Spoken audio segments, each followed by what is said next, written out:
Okay, thank you very much for inviting me to AMWC.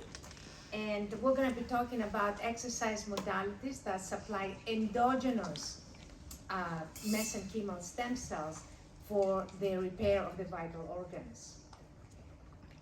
This presentation is based on the research that was recently published by myself, the 2 articles published recently, and books that I have written that have been translated on 8 different languages. Now, let's think about obesity. Obesity is inflammation. It leads to inflammation, which leads to toxicity, which leads to hunger. The more toxic you are, the more hungry you are. And the more hungry you are, the more obese you're going to become. There are several causes of fatty liver. Of course, obesity is the number one, but there is a genetic inheritance component. There are side effects from medications, fats in the blood, diabetes.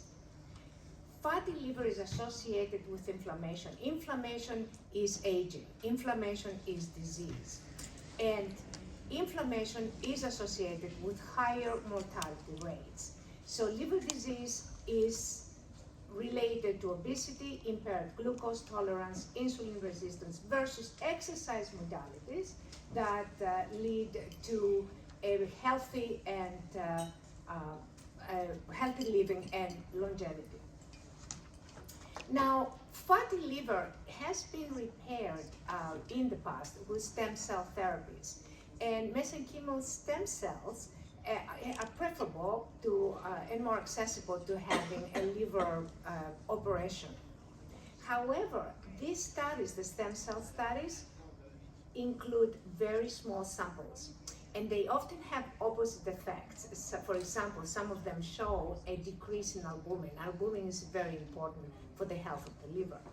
And they report improvement, but not complete healing.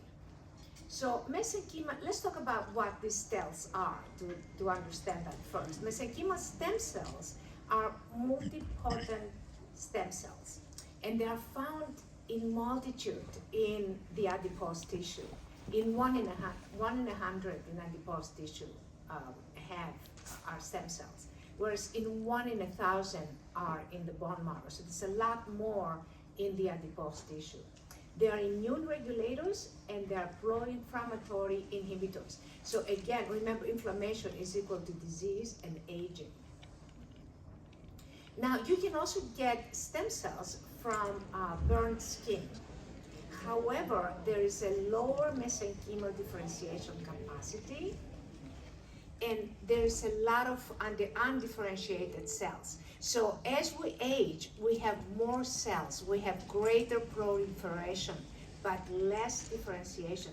And this is how the tumors are created, because there's a lot of cells there, but they're not differentiated. They just sit there and they create tumors. So burnt skin derived mesenchymal stem cells are not as well differentiated as the adipose tissue or the bone marrow. So trauma-based technology may not be the best solution because they claim to have the stem cells, but these cells are not as good as the other ones. Now, exercise naturally increases stem cells and mesenchymal stem cells. The stem cells differentiate into mesenchymal stem cells and then into hepatocyte. I'm going to talk about this in a second. So we looked at 95 articles, 95 different studies with exercise and how that will repair the fatty liver.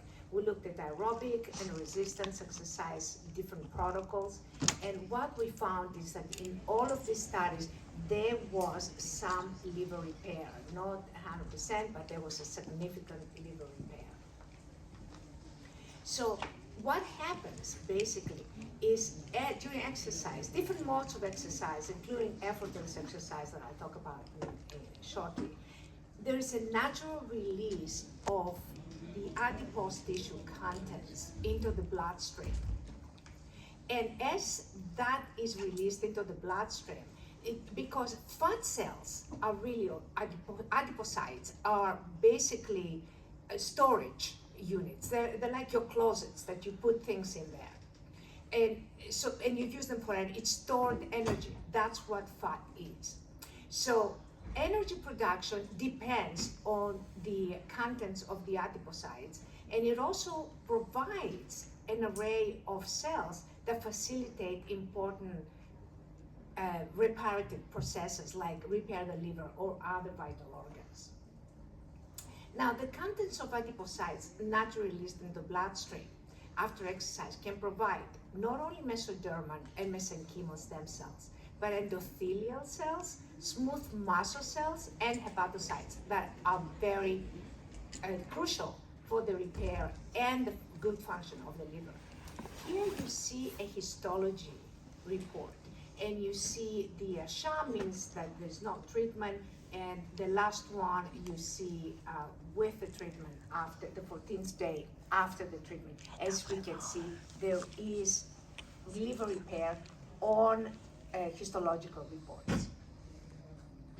So the exercise-induced release of stem cells from adipose tissue also differentiate into hepatocytes. The hepatocytes have a very critical role in detoxification, metabolism, protein synthesis in the liver that is necessary for your liver to survive and do its functions. Adipose tissue cells have low levels of senescence. That's a very interesting thing, because that means that there is something there that is related to anti-aging. Now, the hepatocyte cells derived from mesenchymal stem cells are involved in producing albumin. What is that? It's a protein that is made in the liver, and abnormal levels of albumin indicate liver disease, kidney problems, and inflammatory illness. So when you have low levels of albumin, it's not just the liver that you have to be concerned about, but also your kidneys. And also it may indicate a more general inflammatory disease.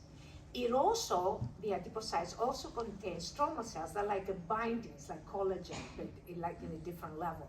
And this is basically a diagram that shows what the stromal cells are and how they kind of appear. Now, there was a study of 8,862 individuals between 40 and 73 years old with non-alcoholic fatty liver. And what they found is there was creatinine levels were elevated, alanine aminotransferase, that the ALT, the aspartate aminotransferase, at the ASD, and the insulin resistance that is related with diabetes. So these are the variables that we looked at in our study: creatinine, ALT, ASD. What is ALT, alanine aminotransferase? It's related with jaundice, but it's also related to diabetes and metabolic syndrome, cardiovascular disease, and cancer. So basically, if you have a problem with ALT, you're also a good candidate to have other illnesses like diabetes and metabolic syndrome and cardiovascular disease. So it's not just one problem, the problems increase. Out of one problem, they multiply. There was another study with 432 patients that reveals non-alcoholic fatty liver was associated with ALT, AST, triglycerides, and diabetes. So basically, there is a lot of different problems that can be created. Aspartate aminotransferase, the AST, is again related with hepatitis, with other liver disease, with heart problems. So it's not just the liver, the heart is involved, pancreatitis, and diabetes. There was also a study with 132,377 individuals. That's a huge studies, basically. It's like very, very large studies. 64,875 men and 67,502 women. So around the same men and women, approximately at that size of sample. And they found correlations with ALT, AST, and ALT, and fatty liver. Now, what is the alkaline phosphatase? It has to be within a normal range, because again, it's associated with cirrhosis, tumors, hepatitis, drug intoxication, and anemia. It also is associated with tumors. So if your ALP is high, there may be a kind of a suspicion of a tumor that is around there. So what our methodology, we only had 10 subjects, so it's a small study. It has to be replicated. I have to say this from the beginning. The methodology included 10 pre-diabetic subjects with non-alcoholic fatty liver. The BMI was around 31.99, 5 females, 5 males, 54 to 64 years of age. And all of them had been pre-diagnosed with diabetes, hepatic steatosis, that's a very severe liver disease, and the diagnosis was on sonography reports and other variables. And what we did, we used ultrasonography reports, blood tests, and we looked at ALT, AST, ALP, albumin, creatinine, bilirubin, triglycerides, VLDL, which is the very low density lipoprotein, that's the large protein fat into the blood, CRP, which basically tests for inflammation, testosterone, cortisol, and we had other measurements that we looked at, visceral fat, body mass index, basal metabolic rate, that's very important because that's calories burned at rest, and muscle mass. And what we found, these are the results for ALT, AST, and ALP, and albumin.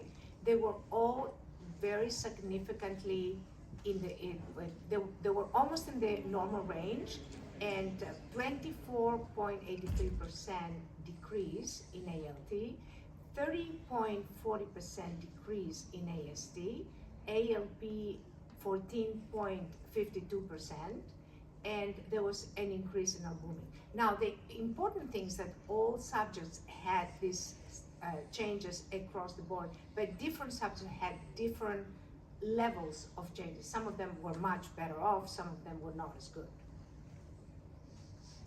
And this is again the same results, but kind of larger for you to sort of see them more clearly, because when I talk very fast, it's sometimes the meaning is lost. Now we looked at creatinine. Remember we spoke about creatinine and bilirubin, and we looked at ultrasonography reports. Ultrasonography reports were very optimal for us, because we looked, most of them looked like people had a normal level in ultrasonography reports. We did not do biopsies, but just on the ultrasonography and these variables. And about 80% had almost normal liver, and about 20% had improved, but not completely normal. So they needed more treatment. And this is the average. So creatinine decreased about 19.67%, and the bilirubin decrease is minus 12.33%. Ultrasonography reports was 80% normal. Then we looked at triglycerides. TG stands for triglycerides. VLDL stands for very low density lipoprotein, and CRP is for C-reactive protein, which tests inflammation. And again, we found a significant decrease of triglycerides, VLDL and CRP, 24.13% in triglycerides, minus 23 in VLDL, and minus 33.33 in CRP. Also, we looked at cortisol. Now, cortisol is very interesting because that is going to stress you, and you're going to keep eating more, and as you eat more, the obesity, of course, will increase. So it's a very interesting variable. And we looked at testosterone because cortisol and testosterone are like a seesaw. When one goes up, the other one goes down. When one goes down, the other one goes up. So what we found is an optimal decrease of cortisol and an optimal increase of testosterone. Now, testosterone was within the normal range. So it's not like the women are going to start growing hair or anything, because it's within the normal range. It was very low. It was below normal range and became normal range after. And the muscle mass increased by 58%. So it was, you could see a very good result on the muscle mass.